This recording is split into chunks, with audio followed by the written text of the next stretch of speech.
This is Hino's Sport, bringing you that heat and that fire. All right, y'all. I'm in running back mode. You know what I'm saying? I got to talk about Errol Spence. You guys know the man got into a serious major car accident. It was reported that he wasn't wearing his seatbelt. You know what I'm saying? This happened around 2:53 a.m. You know, they said that, he was driving at very high speeds. And, there was just a lot of things that were involved into it.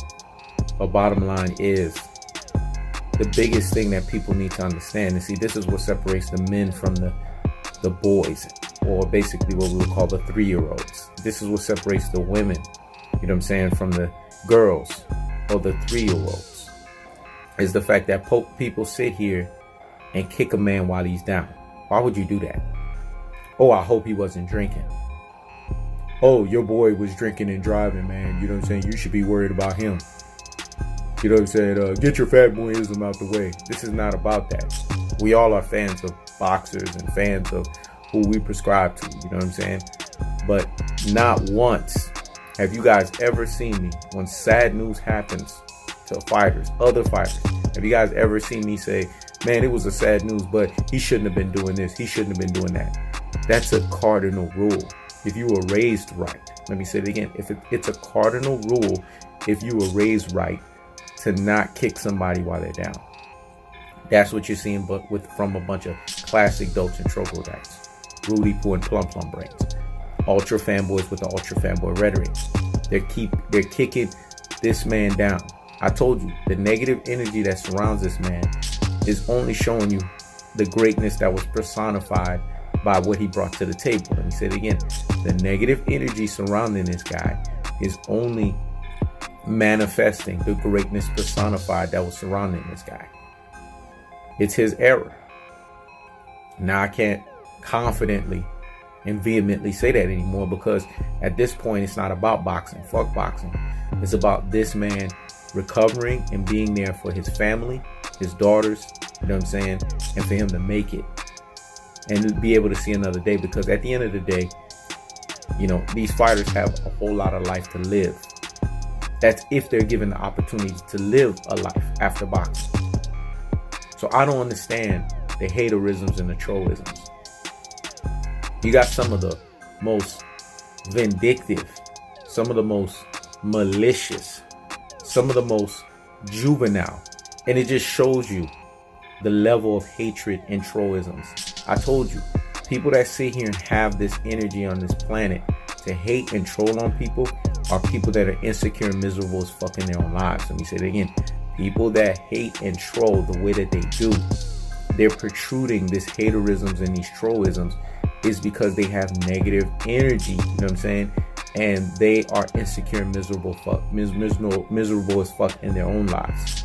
And they want to protrude that insecurity and that misery onto others. Let me say it again. They want to protrude that insecurity and that misery onto others. This is not a time for people to sit here and run their freaking mouths. Sean Porter just fought Errol Spence. Look what he said. Manny Pacquiao, look what he said. Gervonta Davis, look what he said. The boxing world is coming together. That's what people are supposed to do in these situations, in these moments. Not run your freaking mouth and say, oh, he's a drunk. Oh, he likes to drink. Oh, he likes to do this. The worst one that I saw is Errol Spence got in an accident on purpose so that he could duck Terrence Crawford. Let me say this again, because this one needs to marinate in the medulla oblongata, in the corpus callosum, and in the cerebellum. Hear me and hear me well. This is going to make you be saddened even more. It's going to make you sick to your freaking stomach. They had the worst comment that I've seen a motherfucker tell me, because I got my Hino's Sport family members coming to me and saying, man, some of the vile stuff that I'm seeing on the internet associated with Errol Spence, Hino's Sport, you were right in your previous video. The negative energy surrounding this dude is unreal. Someone in a comment section, they sent me the comment, said Errol Spence got into the accident on purpose so that he could duck Terrence Crawford. Why would you say that, man? You know what I'm saying? See, that's why I said, what? You know what I'm saying? What type of person does it take to make these types of comments? It's touchy right now. I don't know who raised these people, man. Like TK Kirkland say, who raised you? Like TK Kirkland said, dog, who raised you, man? Where the fuck they do this shit at? Motherfuckers don't know how to be mature. They don't know how to be men and women with confidence, purpose, and an abundance mindset, and be careful how they say things, especially when it's a touchy moment. There's nothing you can say that you think, because you want to protrude your bias and lies, that you're basically masquerading as half-truths to make it sound like you're saying something that's justifiable. Anyone that does that is a joke of a channel. Anyone that accepts that is a joke of a channel. These types of things should be blocked and removed. And I got motherfuckers in my last video already commenting saying, oh, it's not a mystery that he's a drunkard, he's drinking. Go look at one of my community posts with Canelo Alvarez and Triple G. Oh, you shouldn't be worried about Triple G and Canelo Alvarez. You should be worried about your boy drinking and driving. I mean, come on. Like, you know, it's like sometimes you wonder, like, forget, you know, classic dodism and troglodytism. You wonder what's going on in these peon brains of these people to sit here and have the audacity to let these things come out of your mouth and utter it. This is the stuff that I'm talking about. Now you guys understand. I told you guys, man, there's a haterism and there's a trollism for this guy that is just unreal. Cats don't want to see this guy succeed. So even in his darkest moment right now, they want to still continue to pile shit on him. Let me say it again. Even in his darkest moment right now, they want to continue to pile shit on him. Instead of doing this, higgity fucking hush. Let me say it again. Instead of doing this, higgity fucking hush. Listen, man. Let me educate you classic dotes and you troglodytes. You ultra fanboys with the ultra fanboy rhetoric. You Rudy Poo and you plum brains. When you don't have something good to say, just higgity fucking hush. Let me say it again. When you don't have something good to say or to type, just higgity fucking hush. It's really that simple. Either give your condolences, just like everyone else, and wish the man a speedy recovery, just like everyone else. But if you're going to be fake about it, and you're not going to be authentic or consistent about it, or you're just going to have something vile or negative to say, then higgity fucking hush.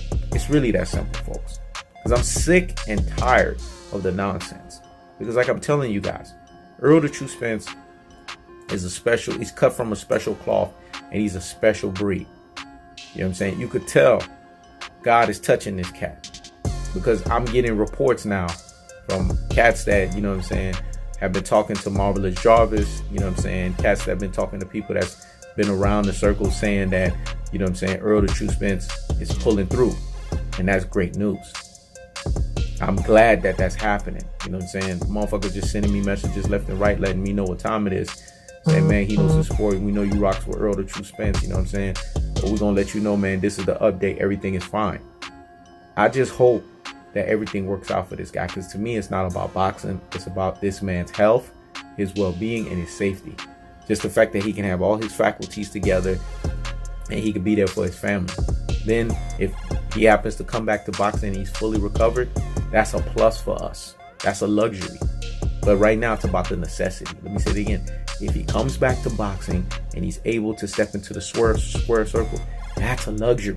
But right now it's about the necessity. And the necessity is Errol the True Spence pulling through. So I hope God takes his hands and anoint this man so that he can pull through and make it safe. But this is the stuff that I was talking about. I knew it was going to happen so that people could see the foolery for what it is. I mean, you know, just when you think haters and trolls can't do no worse, they go, let me say it again. Just when you think haters and trolls can't do worse, they continue to go, because they're insecure and miserable as fuck in their own lives. It's really that simple, folks. Errol the True Spence, my heart, my prayers, and my condolences go out to you and your family in this hard time. And I'm hoping that you pull it through. And the new IBF and WBC Unified Champion. This is He Knows the Sport. Check it out.